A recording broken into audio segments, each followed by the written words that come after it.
They kidnapped my wife to see if I choose morality or power. The message arrived at 2:17 a.m., and by 2:18 a.m., Daniel's wife was dead. His phone vibrated once against the wooden nightstand, a soft insect sound in the dark. He almost ignored it. Claire shifted beside him, murmured something half-formed, her hand brushing his ribs before settling again on the mattress. Rain pressed against the windows. The city was a distant hum. He reached for the phone. Unknown number. He should have waited. He opened it. A single image loaded slowly, pixel by pixel, as if the universe itself hesitated. Claire, not beside him, tied to a metal chair, her mouth gagged, her eyes open. Under the image, only 3 words. She knows. Daniel's body went cold before his mind caught up. He turned, mechanical, disbelieving. Claire was still in bed, her breathing shallow, her hair across the pillow. The rain grew louder. Or maybe his pulse did. He looked back at the phone. The image refreshed. This time it was clearer. The chair, the concrete floor, a red mark on her cheek, her wedding ring still on her finger. He whispered, "Claire." She stirred again. "What time is it?" His throat closed. 2:17. The phone buzzed again. Another message. "Check the kitchen." Daniel sat up too fast. The room tilted. He stared at Claire, searching for something different. A clue, a crack in reality. She looked the same, human, warm. "Stay here," he said. She blinked at him. "Why?" I heard something." She almost smiled. "It's just the rain." He stepped into the hallway. Each footfall felt staged, artificial, as if he were performing for someone watching through hidden cameras. The kitchen light was off, the house silent. He flicked the switch. Nothing. Power out. The rain pounded harder. His phone lit up again. "Turn around."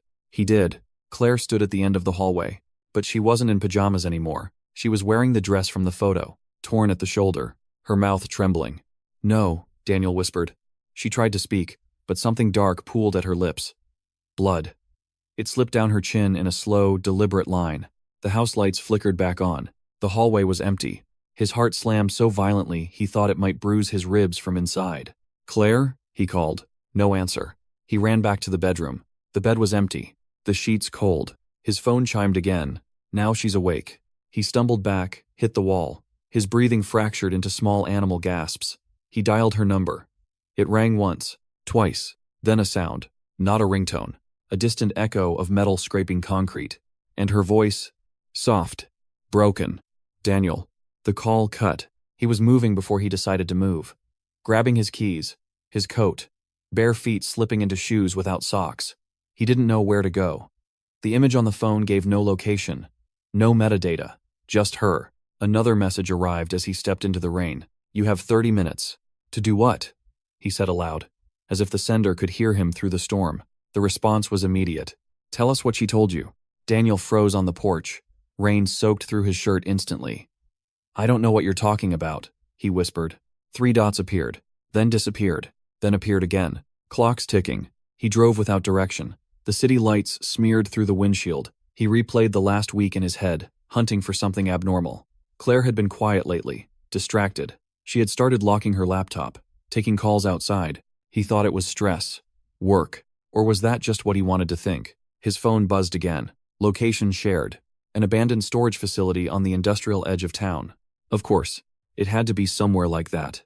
He arrived with 12 minutes left. The gate was open, the building dark. He stepped inside. The air smelled of oil and rust. "Claire?" His voice echoed too loud. A single overhead light flicked on at the far end of the corridor. She was there, tied to the chair, exactly like the photo. Her eyes found him instantly. They were not confused. They were not surprised.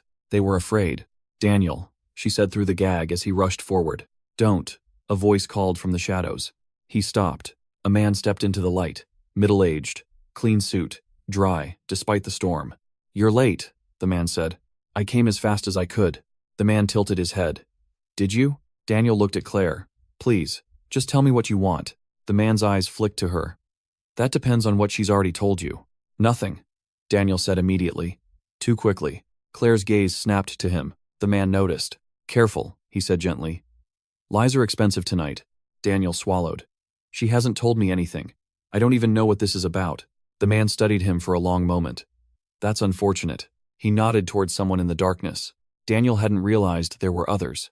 A second figure stepped forward. A woman. She held a tablet. She turned it so Daniel could see. Security footage. His office. 3 nights ago. Claire entering after hours. Using his keycard. Accessing a restricted file. Daniel stared at the screen, then at Claire. Why? Her eyes filled. The man spoke again. Your wife downloaded something that doesn't belong to her. I didn't. Claire tried. But the gag muffled her. Daniel's mind raced. What file? The woman with the tablet swiped. Project Lazarus. Daniel felt the ground shift. That's not possible, he said. She wouldn't even know how to access that. The man smiled faintly. But she did. Daniel looked at Claire again. What did you take? She shook her head violently. The man's expression hardened. We're not asking what she took. We're asking what she gave you. I swear to God, nothing, Daniel said. I don't know anything about this. The man approached him slowly. Your wife has been meeting with a journalist. Daniel blinked. What? She believes you are part of something unethical. That's insane. Is it? Daniel's thoughts scattered. I'm just a systems analyst. The man leaned closer. You work on predictive models for population management. That's public information. Not the part about behavioral correction. Daniel's mouth went dry. Claire made a sound behind the gag. Urgent. Desperate. You see, the man continued softly. Your wife discovered that the models you help refine are being used to determine who receives medical care during shortages, who is prioritized, and who is quietly denied. Daniel felt heat crawl up his spine. That's not my decision. I don't control policy. But you provide the data. That's different. The man's eyes were cold. Is it? Silence pressed between them. Daniel turned to Claire. Why didn't you talk to me? She stared at him as if he had just asked something monstrous. The man gestured. The woman removed the gag. Claire inhaled sharply. You knew, she said. Daniel shook his head. No. I knew about optimization, resource allocation. Not that the elderly districts were deprioritized, she cut in. Not that certain zip codes suddenly lost funding after your last revision. His chest tightened. I don't decide how it's used. You didn't ask, she said. You didn't want to. The man watched them like an audience member at a play. Daniel's voice cracked. You went behind my back. You broke into my office. I tried to talk to you, she said. You shut me down every time. You said it was complicated. That I wouldn't understand. It is complicated. It's people. The word landed heavier than any accusation. The man cleared his throat. We are drifting. Daniel turned back to him. What do you want? Confirmation, the man said. If she has shared any internal protocols with you, we need them. She hasn't, Daniel said. Claire stared at him, searching his face for something. Guilt, fear, truth. The man stepped closer to her. Daniel moved instinctively. Don't touch her. Then cooperate. I am. The man's jaw tightened. You helped design a triage algorithm that quietly lowers survival projections for low-income clusters. We need to know how to disable it. Daniel blinked. Disable? Yes. You want to sabotage the system? The man's expression didn't change. We want to correct it. Daniel's thoughts spiraled. If he gave them anything, he would be committing a crime. Treason, maybe. If he didn't, the man gestured again. A third figure emerged from the dark, holding something metallic. A gun. Claire's breathing hitched. Daniel felt his body detach from itself, like he was watching through thick glass. You have 5 minutes, the man said calmly. Either you tell us how to dismantle the bias waiting in the model, or we assume you are complicit. I'm not complicit, Daniel said. Then prove it. Claire's voice was small. Daniel, please. He looked at her, at the fear he had never seen in her before. He saw something else too. Disappointment. You think I'm part of this, he said. I think you chose comfort, she replied. The gun shifted slightly. Daniel's mind ran simulations. Outcomes. If he gave them partial information, could he protect himself? If he refused, would they actually... A shot rang out. For a second, Daniel thought he had been hit. But the bullet struck the concrete beside Claire's chair. She screamed. The echo swallowed the room. 1 minute, the man said. Daniel felt something fracture inside him. I can't just turn it off, he said rapidly. It's embedded in the weighting matrices. You'd have to alter the training data and rerun. Specifics, the man demanded. Daniel spoke faster. There's a backdoor override in the evaluation phase. A manual flag that can rebalance output probabilities before deployment. The man's eyes sharpened. Where? In the admin console. Tier 3 access. And you have that? Daniel hesitated. Claire saw it. You do, she whispered. He looked at her, and in that look was the confession. Yes, The man nodded slowly. Good. The woman with the tablet stepped forward. Credentials. Daniel's hands trembled. If I give you access, you'll let her go. The man didn't answer immediately. That depends, he said finally, on whether you're telling the truth. Daniel closed his eyes. Everything narrowed to a single point of pressure. If he gave them access, he would be exposed. Fired. Prosecuted. Maybe imprisoned. If he didn't, Claire met his gaze. I didn't want to lose you, she said softly. He realized she wasn't talking about tonight. She was talking about before the silence, before the locked screens, before he started telling himself that neutrality was innocence. He gave them the credentials. The woman typed quickly. The man watched Daniel's face. You understand, the man said, that this will come back to you. Daniel nodded faintly. I know. Claire exhaled, a broken sound of relief. The tablet chimed. Access confirmed, the woman said. The man studied the screen, then nodded once. He turned to Claire. For a moment, Daniel believed it was over. Then the man said, Unfortunately, we can't risk you reporting this. Daniel's stomach dropped. What? Claire's eyes widened. Daniel. The gun lifted. Daniel stepped forward without thinking. Another shot. Pain exploded through his shoulder. He fell. Claire screamed his name. Through the blur, he saw the man hesitate. Just slightly, as if something in Daniel's reaction had disrupted the script. Blood pooled beneath him. Warm, sticky. The man spoke to someone in the shadows. A hurried whisper. Claire struggled against the ropes. You said you'd let him go, she shouted. The man's jaw tightened. Plans evolve. Daniel forced himself upright, gasping. You don't need her, he said. You have what you want. The man looked at him, something unreadable flickering behind his eyes. You're right, he said slowly. He nodded to the others. They moved, not toward Claire, toward Daniel. Hands grabbed him. Claire screamed again, louder, raw. Wait, she cried. I was the one who contacted the journalist. I still have copies. The room froze. The man turned back to her. Copies? She nodded desperately. Encrypted. Off-site. If we don't check in by morning, they get released. Daniel stared at her. You didn't tell me, he said, almost to himself. Her eyes were wild. I didn't know if I could trust you. That hurt more than the bullet. The man considered her words carefully. You're bluffing, he said. Test me, she replied. Silence thickened. The rain outside intensified, drumming against the metal roof. The man's gaze shifted between them. A recalculation. A new variable. Daniel felt the ground shift again. Nothing was stable. Not the marriage. Not the morality. Not even the hostage situation. Finally, the man spoke. Bind them both. Daniel's vision swam. Hands tightened around him. Claire's protests dissolved into sobs. As they were dragged toward the darker end of the warehouse, Daniel realized something with terrible clarity. This was no longer about data, or ethics, or exposure. It was about leverage, and they had just made themselves the most valuable leverage in the room. The realization did not arrive as panic. It arrived as clarity. Daniel's shoulder throbbed in pulses that felt strangely organized, like the ticking of a clock placed inside his flesh. Every beat reminded him that he was still alive. Every breath reminded him that survival was now a negotiation, not a right. They were forced into metal chairs back to back. Rough rope bit into his wrists. He could feel Claire's spine through the thin fabric of her dress, trembling against his own. Don't say anything else, he whispered. I already did, she said, voice cracking. I already ruined it. Footsteps circled them, quiet, measured. The man in the suit crouched in front of Daniel. You understand what you've done? He asked calmly. Daniel tasted blood in his mouth. He didn't remember biting his cheek. You got what you wanted. Yes, the man said. But now we have an unstable variable. He glanced toward Claire. Daniel felt her flinch through the contact of their backs. She claims there are copies, the man continued. If that's true, we have a cascading problem. She's lying, Daniel said quickly. Claire's spine stiffened against him. The man's eyes sharpened. Interesting. Daniel forced himself to breathe evenly. She panicked. She said whatever she thought would stop you from shooting me. The man studied Claire. Is that correct? Claire didn't answer immediately. That pause was louder than any confession.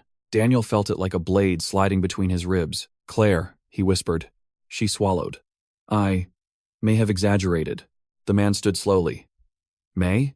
There are encrypted notes, she said, but not automatic releases. I haven't given anyone full access. Daniel exhaled in a controlled way, as if relief could be manufactured. The man turned back to him. So she has documentation. Personal notes, Daniel said. Nothing operational. Enough to draw attention. Daniel didn't respond. The woman with the tablet approached. We've accessed the override console. He wasn't lying. The man nodded once. Good. He paced now, hands clasped behind his back. This is the difficulty with moral crusades, he said lightly. They rarely account for unintended damage. Claire found her voice again. Damage? Like what you're doing right now? He stopped pacing. Looked at her. Like destabilizing a system without understanding the ripple, he replied. You believe the model is evil. You expose it. Headlines erupt. Public outrage swells. The government pulls funding overnight. He tilted his head slightly. And during that funding gap, hospitals close. Silence. Daniel felt Claire's breathing change. Slower. Calculating. You're threatening us with hypotheticals, she said. No, the man replied. I'm explaining that moral clarity feels pure until bodies start stacking. Daniel closed his eyes briefly. He had told himself similar things before. In different words. In sterile meeting rooms. Around polished tables. Optimization prevents chaos. Sacrifices are statistical. The man's voice softened. Your husband understands this. Claire's back pressed harder against Daniel's. You don't, she whispered. The man ignored her. He approached Daniel again. You see the larger board. That's why you were recruited. Daniel looked up sharply. Recruited? The man smiled faintly. You thought you were hired for competence alone? A cold line of sweat slid down Daniel's spine. What are you talking about? Project Lazarus isn't about triage, the man said quietly. It's about behavioral prediction. Resource allocation is only the surface layer. Daniel's heartbeat accelerated again. That's not. It's about preemptive stability, the man continued. Identifying destabilizing nodes in society before they metastasize. Claire's fingers twitched against the ropes. You're profiling people, she said. We are preventing collapse, the man corrected.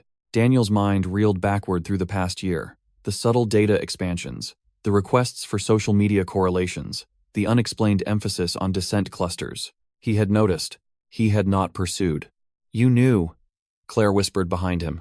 I suspected mission creep, he said faintly. And you said nothing. I didn't have proof. The man's voice cut in, gentle but sharp. You had access. Daniel didn't answer. The woman with the tablet stepped closer to the suited man. Whispered something. He nodded. Then he looked at Daniel again. We're adjusting our approach. Daniel's throat tightened. What does that mean? It means we no longer need you to access the override, he said. We already have it. Then why are we still here? The man's expression shifted almost imperceptibly. Because, he said, now we need to decide what to do with you. Claire's breath hitched. Daniel forced himself to focus on the man's eyes. You said you wanted to correct the bias. We do. Then let us go. We've helped you. The man considered this. You are a liability, he said finally. So are you, Claire shot back. He turned to her slowly. Explain. You just accessed a federal system, she said. If that override is traced, they'll know it wasn't Daniel acting alone. Logs show IPs, external devices. The woman with the tablet stiffened. Daniel blinked. He hadn't even thought of that. The man watched Claire closely. You're bluffing again, he said. Am I? She replied. The woman spoke quietly. He's right about logs. We tunneled through a secondary node, but there's a footprint. The air changed. Daniel felt it. A shift in hierarchy. For the first time, the man in the suit looked inconvenienced. How long before detection? He asked. Hard to say, the woman replied. Hours, maybe less. The man looked back at Daniel. You didn't mention that. You didn't ask, Daniel said. Claire almost laughed. A brittle, exhausted sound. The man stepped back, recalculating again. You see? Claire said softly. You need us. Daniel felt her courage vibrating through her bones into his. The man approached Daniel slowly, then leaned down close enough that Daniel could smell faint cologne. You misunderstand, he said quietly. We don't need you alive. Daniel felt something inside him tighten. If the breach is discovered, the man continued, we can frame it as internal dissent, a rogue analyst influenced by his activist wife. Claire's breathing stuttered. Daniel held the man's gaze. You shoot us, Daniel said evenly, and it becomes homicide. Digital forensics won't vanish just because you want them to. The man straightened. You assume I'm concerned about homicide. That landed heavy. Claire whispered. Daniel. He kept talking. You've been careful, Daniel said. Masks, no names. But you walked in front of cameras tonight. You accessed secure systems. That means you believe you're protected. The man's eyes narrowed slightly. Daniel pushed further. Which means you're not freelancers. Silence. You're internal. Daniel finished. The word hung there. The woman with the tablet shifted uncomfortably. Claire went still. The man's expression did not change, but something colder entered it. You're smarter than your file suggested, he said. Daniel's stomach dropped. You have a file on me. Everyone connected to Lazarus has a file. Claire's voice was barely audible. You said it was just resource modeling. Daniel didn't respond. The man gestured subtly. The gun lowered but did not disappear. Here is the situation, he said calmly. If we eliminate you both, we contain exposure but risk investigative escalation. If we release you, we risk narrative disruption. You mean the truth, Claire said. He ignored her. Daniel forced his mind to stay sharp, despite the pain in his shoulder. What if we cooperate? He asked. The man tilted his head. You already have. No, Daniel said. Long term. Claire's body tensed behind him. What are you doing? She whispered. Buying time, he murmured back. The man studied him carefully. Explain. I can help you restructure the model without obvious bias signatures, Daniel said. You won't need violent course corrections. Claire stiffened violently. Daniel, it's strategic, he insisted, louder. If the model appears neutral, scrutiny fades. The man's gaze sharpened with interest. You're offering to strengthen us. I'm offering stability, Daniel said. Claire's breathing turned ragged. You can't mean that. He didn't look at her. He couldn't. The man crouched again, eyes level with Daniel's. And, in return, he asked softly. You let her walk away, Daniel said. Claire froze. And you? The man asked. Daniel hesitated for a fraction of a second. I stay. Claire's voice cracked open. No. Daniel kept his eyes on the man. You need someone internal, someone already cleared. If I disappear, that raises flags. If she disappears, it raises fewer. The man studied him with something like curiosity. You would sacrifice yourself? Daniel's jaw tightened. It's not sacrifice. It's damage control. Claire's voice rose. You're choosing them. He finally turned his head slightly toward her. I'm choosing the option where you live. I don't want that option. You don't get to decide that tonight. The man stood slowly. Untie her, he said. Claire's ropes loosened. Daniel felt her weight shift away from his back. She spun toward him immediately, eyes wild. Don't do this, she whispered urgently. This is exactly what they want. They want you complicit. They already have that, he replied quietly. No, she said. There's still a line. He almost smiled. That line moved a long time ago. The man watched them with clinical detachment. Enough, he said. Two guards moved to take Claire by the arms. She resisted. Daniel, listen to me. He forced his voice steady. You said you had notes. She stared at him, confused. Finish them, he continued, carefully. Understanding flickered in her eyes. A message beneath the message. The man's gaze sharpened. No, coded exchanges. Daniel looked back at him. Just closure. Claire leaned close to him despite the guard's grip. I don't forgive you, she whispered. I know, he said. Tears streamed down her face. I love you, she said.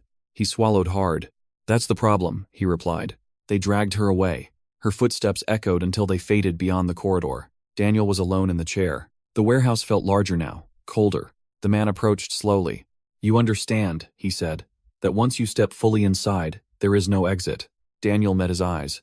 There never was. The man nodded faintly. Untie him, he ordered. The ropes fell away from Daniel's wrists. Pain flooded back into his hands in sharp needles. A medic stepped forward to inspect his shoulder. Bullet passed through, the medic muttered. Clean. Daniel barely heard him. His mind replayed Claire's last look. Not love, not fear, judgment. The man gestured toward the far end of the warehouse. Walk with me. Daniel stood, unsteady but upright. They moved away from the others. You think this is about power, the man said as they walked. It isn't. Then what is it? Control. Daniel gave a weak, humorless breath. That's the same thing. No, the man replied. Power is visible. Control is quiet. They stopped near a large metal door. You will return to work, the man said. You will report nothing about tonight. And her? Daniel asked. She will be monitored. Daniel's jaw tightened. If anything happens to her, it will be because of her own choices, the man interrupted smoothly. Daniel felt the leash in that sentence. You're going to watch her, he said. Yes. And if she speaks? The man's expression cooled. Then, you will help us manage the consequences. The weight of that sentence settled into Daniel's bones. Not a threat. An expectation. He nodded slowly. Good. the man said. He extended his hand. Daniel stared at it. For a moment, he considered refusing, spitting in his face, provoking a cleaner end. Instead, he shook it. The grip was firm, warm, human. That disturbed him more than the gun. You'll receive instructions, the man said. Soon. Daniel was escorted outside. The rain had slowed to a mist. The world looked unchanged. Streetlights flickered softly. His car sat where he left it, as if nothing had happened. He leaned against it, breathing shallowly. Blood seeped through the makeshift bandage at his shoulder. His phone vibrated. A new message. Unknown number. Welcome back. Daniel stared at the words. He didn't reply. He slid into the driver's seat and closed the door. His reflection in the rearview mirror looked unfamiliar. Not broken. Not heroic. Just compromised. He started the engine. As he pulled away from the warehouse, he saw headlights in the distance. A car following. Not hiding. Not subtle. Monitoring. He drove toward home. Toward the bed that would now feel like evidence. Toward the silence that would not forgive him. He realized something else with slow, spreading dread. They hadn't asked about the journalist's name, which meant they already knew. And if they already knew, then Claire had never been leverage. She had been bait. Then Claire had never been leverage. She had been bait. The thought did not erupt. It sank. It settled into Daniel's chest like cold water filling a cavity. He kept driving. The car behind him did not attempt subtlety. 2 headlights, steady distance, a presence that did not need to hide. He turned right. They turned right. He slowed. They slowed. He stopped at a red light, long after the cross-traffic cleared. They waited too. He wasn't being shadowed. He was being escorted. Daniel's shoulder throbbed in dull waves now. The initial shock had burned off. What remained was clarity sharpened by pain. They knew about the journalist, which meant Claire had been allowed to investigate, allowed to access, allowed to get close. They had watched her the entire time, which meant they had watched him too. Every dinner conversation, every argument, every silence. The light turned green. He drove. When he reached his street, the escort car did not slow. It passed him, continued, as if it had never been there. Daniel parked in the driveway and sat motionless. The house looked normal. Porch light on, curtains drawn, a life still standing. He stepped inside. The silence was wrong, not empty. Listening. He locked the door, then unlocked it, then locked it again. He walked into the kitchen. The glass of water Claire had left earlier still sat on the counter, half full. Ordinary. He stared at it like it might explain something. Then he went to the bedroom. The bed was unmade from when he ran out earlier, a shallow depression, where she had been. He touched the sheet. Cold. He sat on the edge. The phone vibrated again. Unknown number. You understand now. He didn't answer. Another message. She was never the target. Daniel's fingers tightened around the phone. He typed before thinking. Then who was? The response came almost instantly. You were. He stared at the words. His pulse slowed. Not from calm. From recalibration. He had stepped into the warehouse believing he was reacting to an emergency. He had been walking into a performance. Designed for him. Engineered. Pressure applied at precisely the right angles. His marriage. His guilt. His access. All variables. He typed again. 3 dots. You hesitate. He blinked. Hesitate? On what? The message continued. You see the system's fault lines. But you do not commit. Daniel felt something cold settle into his stomach. You want me to choose? He typed. You already have, came the reply. He looked at the screen for a long time. Then he deleted the thread. Not because it would disappear, but because staring at it felt like surrender. He stood and walked to his office room. His laptop sat on the desk. Closed. Innocent. He opened it. The login screen glowed softly. His credentials still worked. Of course they did. He accessed the admin console. The override he had given them earlier still showed as recently used. External device flag. He watched the logs scroll. There it was. A secondary tunnel. Masked but visible. He leaned back slowly. They had wanted him to see this. To understand that the breach was traceable. That the investigation would come. That he would need protection. He closed the laptop. He felt less like a pawn now. More like an asset being positioned. The phone vibrated again. New message. Meeting tomorrow. 9 a.m. Normal schedule. It wasn't a request. It was instruction. He lay down on the bed fully clothed. He did not sleep. At 7:42. Claire texted. I'm home. He sat up instantly. Home? The front door opened softly. He stepped into the hallway. Claire stood there. Alive. Unharmed. No visible injuries. Her hair tied back. Wearing jeans and a gray sweater. As if returning from grocery shopping. They stared at each other across the space. Neither moved. Finally, She spoke. They dropped me 2 blocks away. He nodded. She closed the door behind her. Did they hurt you? She asked. He hesitated. Define hurt. Her eyes dropped to his shoulder. The blood had dried through the bandage. Oh my God, she whispered. She stepped forward, hands hovering but not touching. They shot you. It went through. She inhaled shakily. I know. Silence again. Thick. Loaded. You stayed, she said. It wasn't a question. Yes. Her jaw tightened. Why? Because leaving with you would have escalated. That's not what I meant. He looked at her. I know what you meant. She searched his face. And I made a choice. She laughed bitterly. You always do. He flinched. She walked past him into the kitchen, opened the refrigerator, closed it again. Pointless motion. They knew about the journalist, he said. She froze. What? They didn't ask for the name. Her shoulders stiffened. How would they? They've been watching you. She turned slowly. How long? Probably from the first time you accessed my office. Her face drained of color. You knew? I suspected. And you said nothing. I didn't have proof. That didn't stop you last night. He held her gaze. They were never trying to stop you from leaking. She stared at him. They were trying to see what I would do. Understanding moved across her features in fragments. You were the experiment, she whispered. Yes. She sat down heavily at the kitchen table. So what now? She asked. He didn't answer immediately. Now I go to work. Her head snapped up. After everything? Especially after everything. She shook her head slowly. You're still thinking like them. No, he said quietly. I'm thinking about containment. You're thinking about protecting your position. I'm thinking about protecting you. She stood abruptly. Stop using me as justification. He didn't respond. She paced. They let me go too easily. Yes. They wanted you to feel responsible. Yes. She stopped pacing. So what are you going to do? She asked again. He met her eyes. I'm going to see how deep this actually goes. And if it goes all the way? He hesitated. She noticed. It will, she said softly. He left at 8:30 a.m. The building looked the same as it always had. Glass. Steel. Controlled climate. He walked through security. No alarms. No unusual glances. But something had shifted. He could feel it. At 9:02 a.m., he received a calendar notification. Conference room 14C. No subject line. He entered. The man from the warehouse sat at the head of the table. No suit this time. Business casual. 2 other executives Daniel recognized from quarterly reviews. No guns. Just coffee cups. Daniel, the man said pleasantly. The others nodded. Have a seat. Daniel did. The door closed. The blinds lowered automatically. We've reviewed last night's logs. One executive said calmly. There was an unauthorized access. Daniel kept his expression neutral. Yes. We traced it, the executive continued.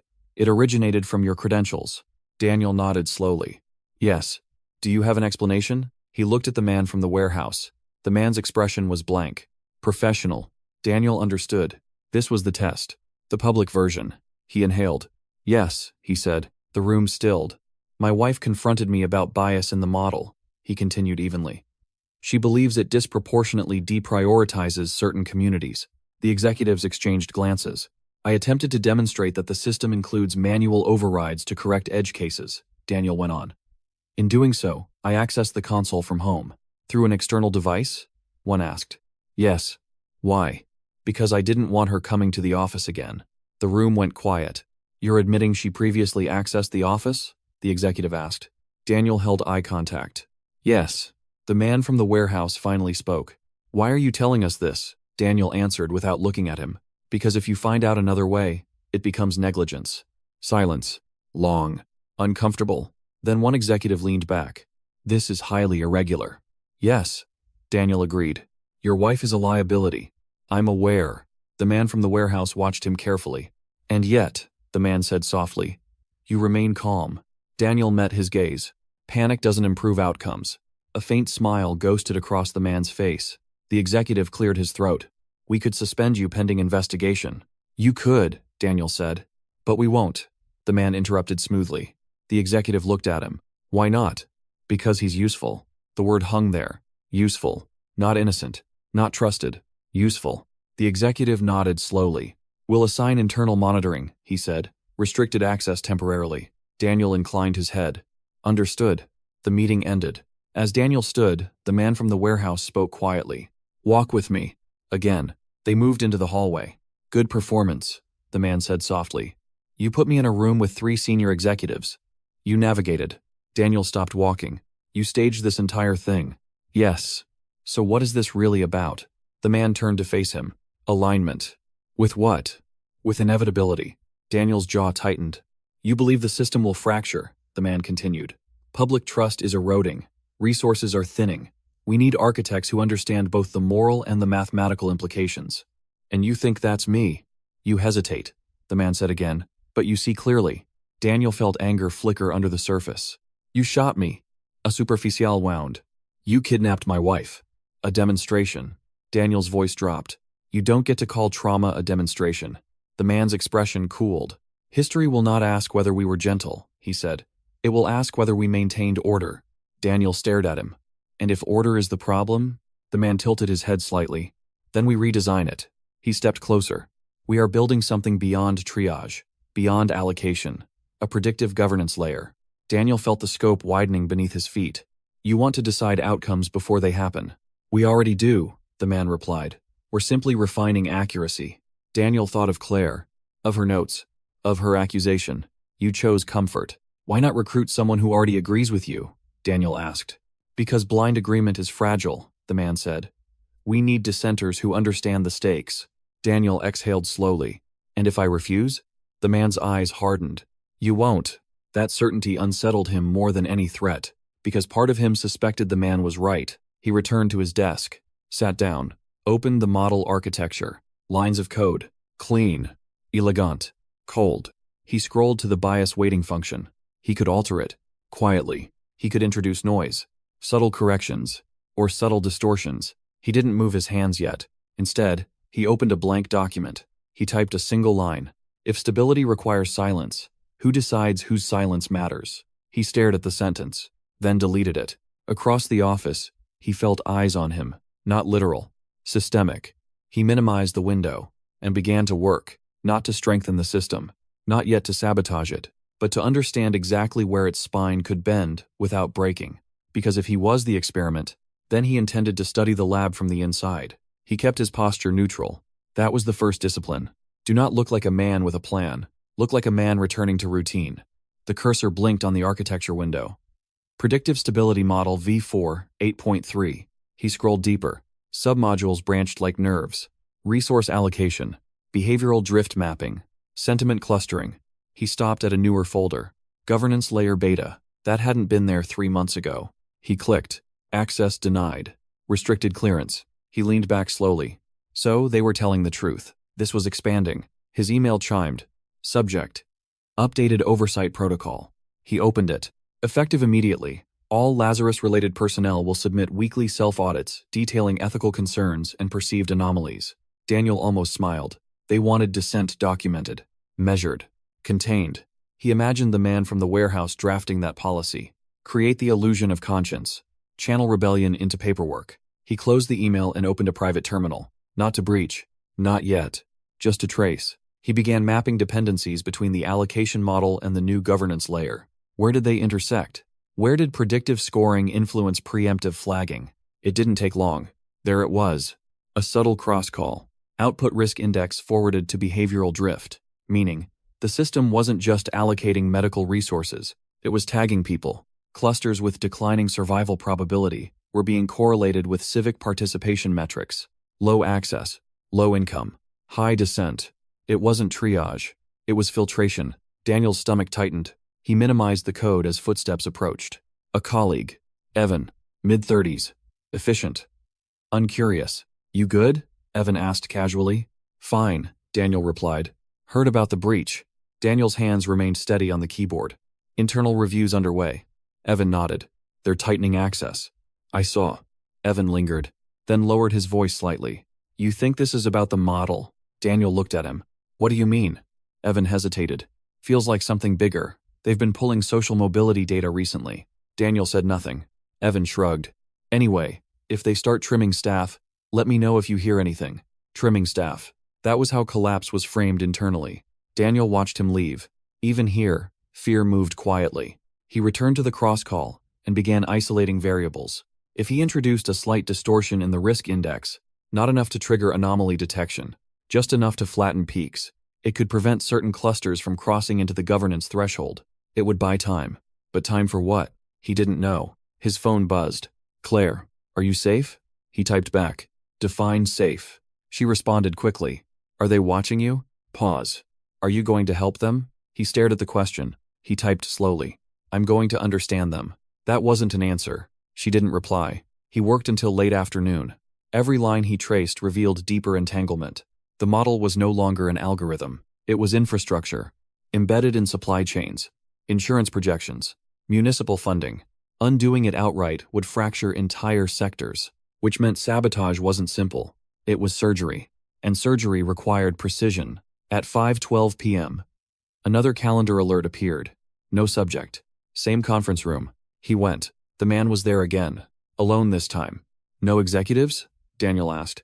Not today. The blinds lowered. Daniel remained standing. Sit, the man said. Daniel didn't. The man watched him. You've begun tracing the governance layer, he said. Not a question. Daniel felt a chill. You're monitoring my screen. Of course. And you're letting me explore. Yes. Why? The man leaned back. Because you're exactly where we need you. Daniel's jaw tightened. You want me to see how integrated it is? Yes. So I feel trapped. The man smiled faintly. Trapped implies panic. You're not panicking. Daniel remained silent. You're calculating, the man continued. That's preferable. Daniel finally sat. You said you needed dissenters, he said. Why? Because blind loyalty fails under stress, the man replied. When exposure comes, loyalists crumble. They feel betrayed. And dissenters? They already believe the system is flawed. They are harder to destabilize. Daniel studied him. You're building resilience. Yes. At what cost? The man's expression didn't change. At the cost of purity. Daniel let that sit. You staged the kidnapping, Daniel said. Yes. You shot me. Yes. You manipulated my wife. The man's gaze sharpened slightly. She manipulated herself. Daniel's hands curled into fists. You allowed her access. We observed. You escalated. We tested. Daniel leaned forward. What happens when the test fails? The man's eyes went cold. It hasn't. Silence. Then the man shifted tone. You're not here to debate morality. Then why am I here? To choose a function. Daniel blinked. Explain. You can remain a systems analyst, the man said. Or you can move into architecture. Of the governance layer. Yes. And if I decline? The man tilted his head. You won't. That certainty again. Daniel exhaled slowly. You're confident. We've profiled you for years. Daniel's stomach dropped slightly. Before Lazarus? Yes. For what? The man's eyes held his. For adaptability under moral strain. Daniel felt something inside him recoil. You've been studying me. Of course. The room felt smaller. You selected me long before Claire ever touched my keycard. Yes. Daniel laughed once. Soft.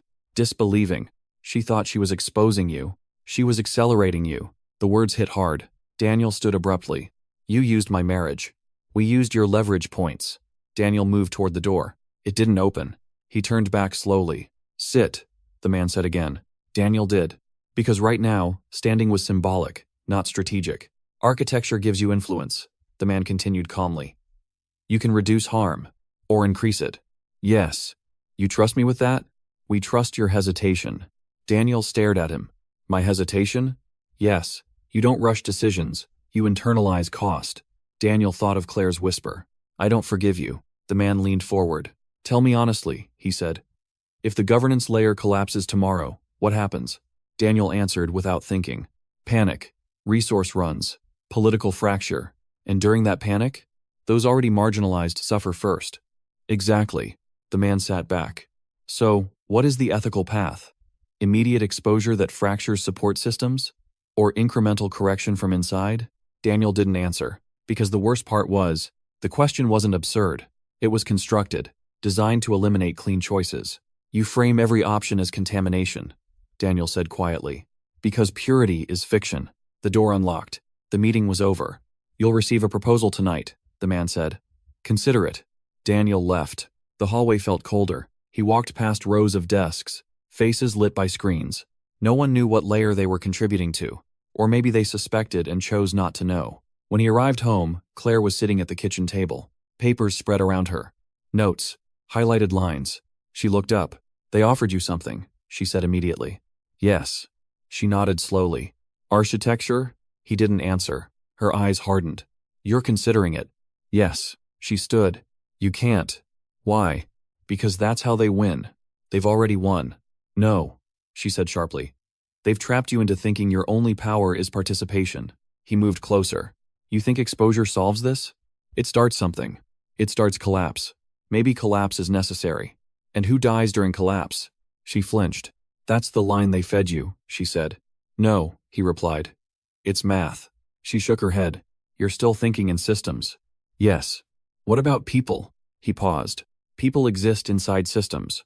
And when the system is abusive, you don't detonate it without an alternative. Silence fell heavy between them. She looked exhausted.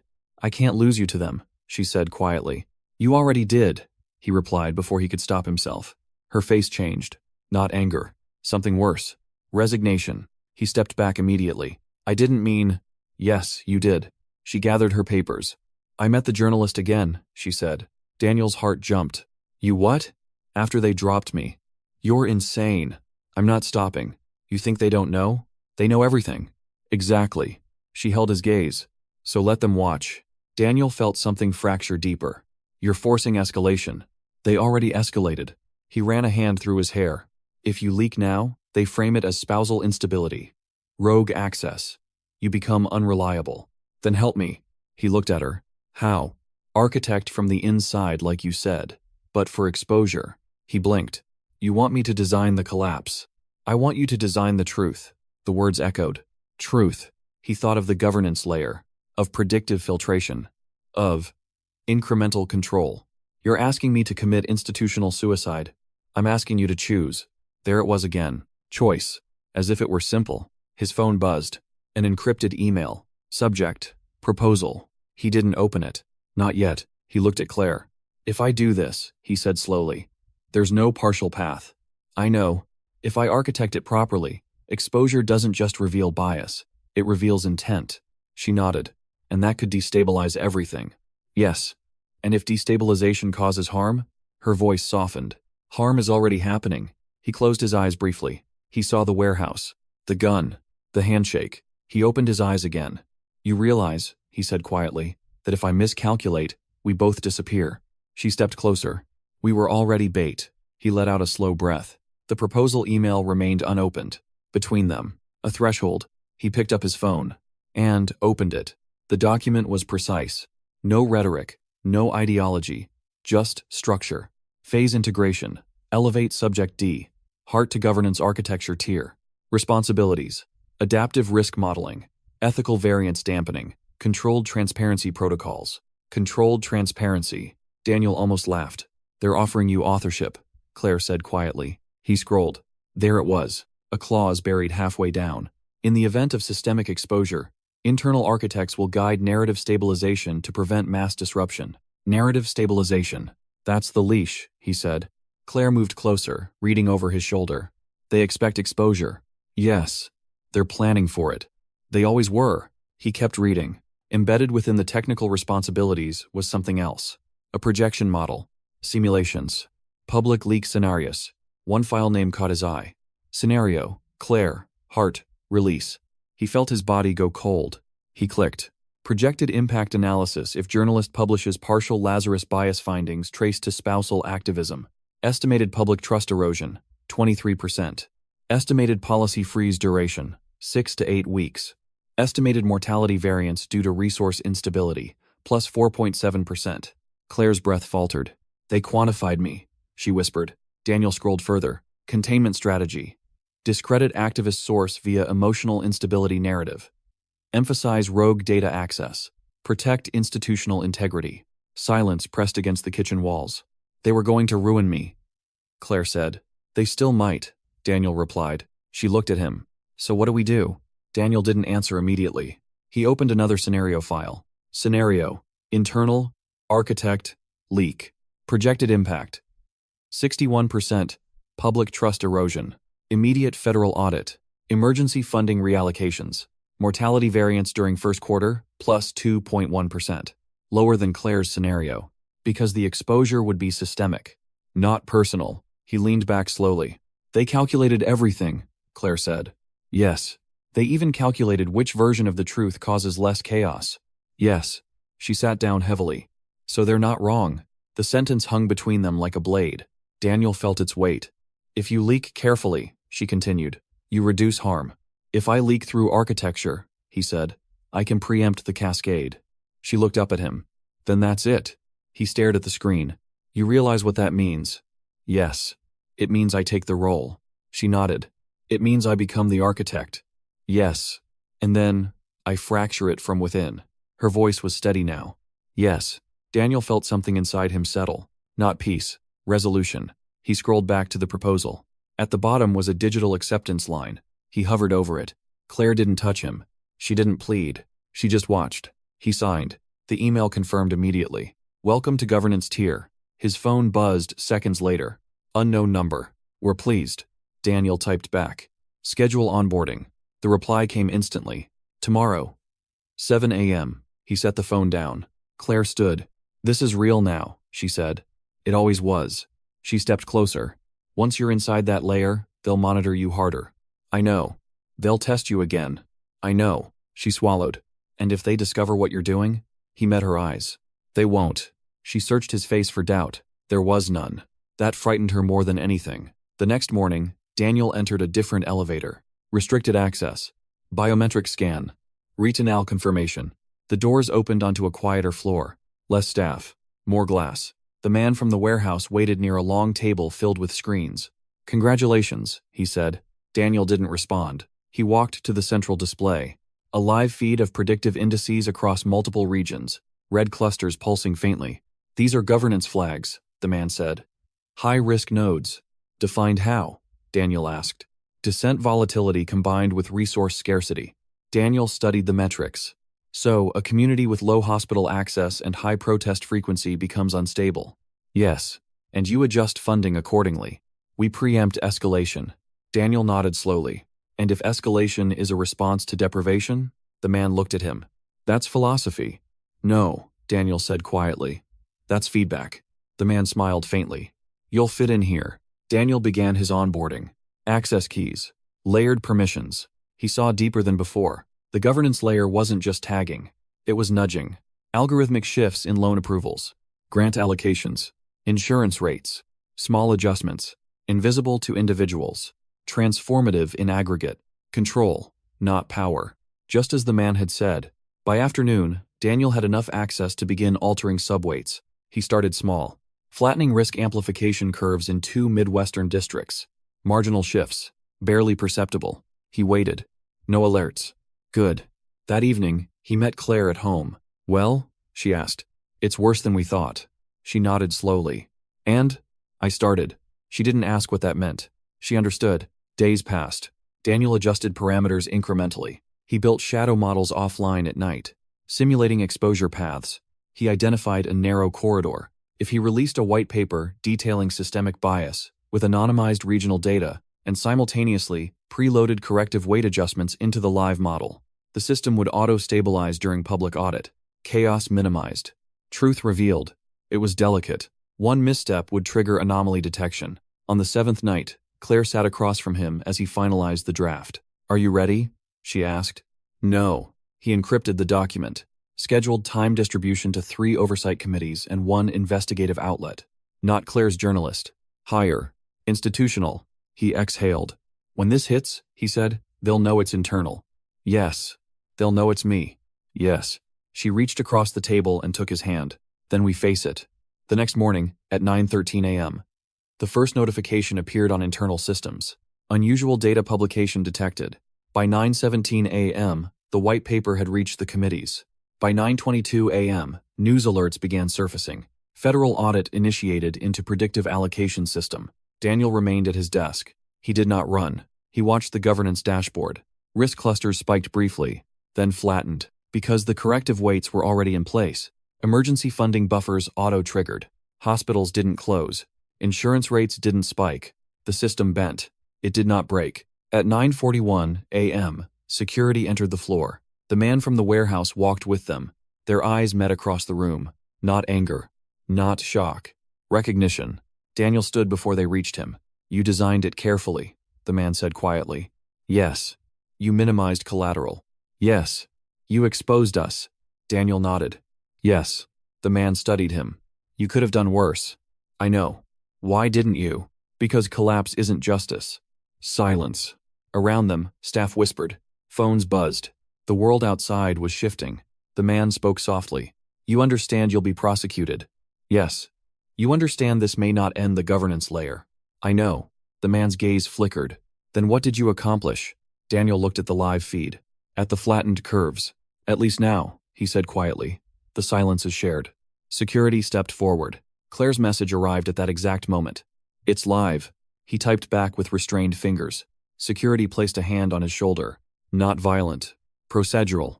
As they escorted him toward the elevator, the man walked beside him. You were our best candidate, the man said. I know. And you chose against us. Daniel shook his head slightly. I chose within you. The man almost smiled. History won't be kind. History rarely is. The elevator doors opened. Daniel stepped inside. The last thing he saw before the doors closed was the governance dashboard still running, still adjusting, still alive, not dismantled, not purified, but altered. The doors shut. Darkness for a second. Then descent. He felt no relief, no triumph, only consequence. When the elevator reached the lobby, reporters were already gathering outside. Cameras, questions, narratives forming. He walked forward, not as a hero, not as a martyr, but as a man who had finally chosen a cost he could measure. Outside, the city continued moving. Hospitals remained open, funding flows recalibrated, and somewhere in the system he had exposed, lines of code were already being rewritten by someone else. Control did not vanish. It adapted, just as he had, and as he stepped into the noise, he understood with sober clarity this was not an ending. It was a recalibration, and recalibration, like all systems, never truly stops.